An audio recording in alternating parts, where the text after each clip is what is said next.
Green Force has officially broken ground. Green Force has accepted the challenge of overhauling AIDS Hospice Casey House's neglected yard. To turn this underused space into an oasis for people living with AIDS, landscaper Brock has volunteered not only his time, but his entire team. But they can only afford to be here for 3 days. Let's do it. Everyone hands in. You bunch of jerks. Let's go. Hey, you guys too. Let's go. Whoa, Bundy!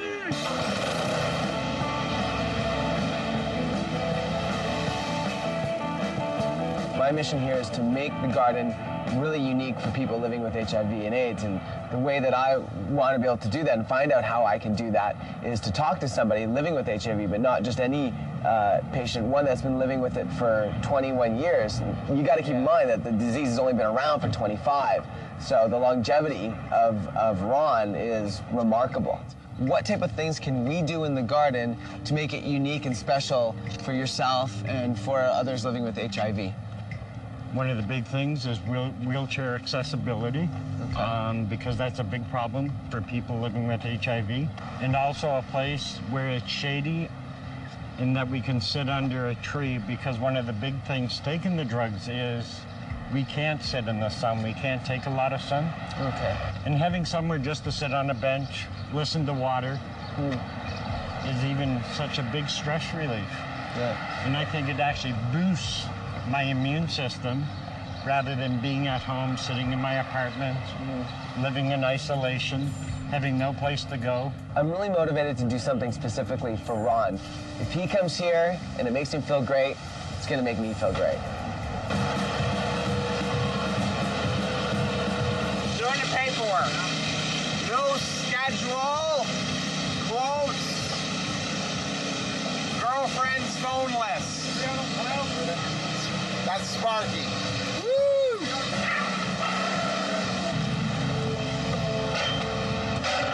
So the boys stayed late last night. They cleared this amazing plot of land. It's about 30 feet long by 6 feet wide, and it is perfect for the herb garden that I'd like to plant. I want to do something that's more than just pretty plants. I want it to be practical. I want it to be useful. I want it to be something that the clients can actually benefit from, and I want it to be sustainable. So what's the problem here? You've been cutting for a while and kind of stopped? The old craftsmanship is the best craftsmanship. It's just super, super thick. The concrete goes at least 5 to 6 inches deep. It's absolutely unbelievable. So his blade can only go down about this far, and then the rest has got to be broken. Wash your toes. I grew up on a farm. I can do hard work. You can just watch. It's coming, it's coming. There, see, huh?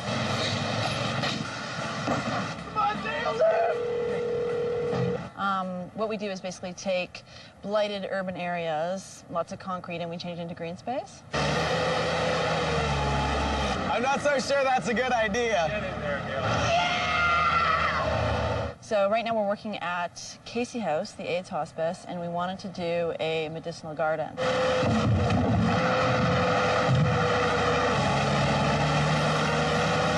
I mean, we've thought already about echinacea.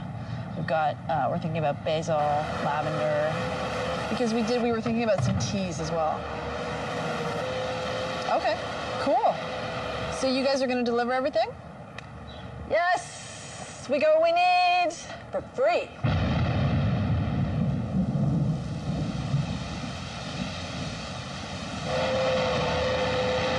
Lovely weather we're having.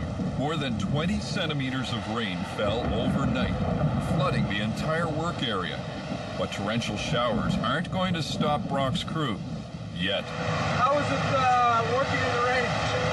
The working in the rain isn't the funnest thing out there.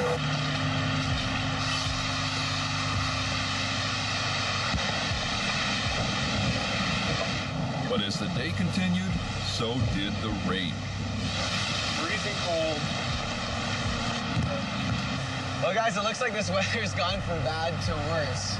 It's getting so muddy here that you can't even really move the machines around really well. I'm a little concerned. What do you want to do? Yeah, I agree too. We're at a point now where we're not really progressing, so we gotta throw in the towel. Yeah, great. Yeah, so just call it a day? Yeah, today's a walk. rain has put Brock's crew behind, and every day spent here donating their work is costing Brock thousands of dollars, money he can't afford to lose, even for a good cause.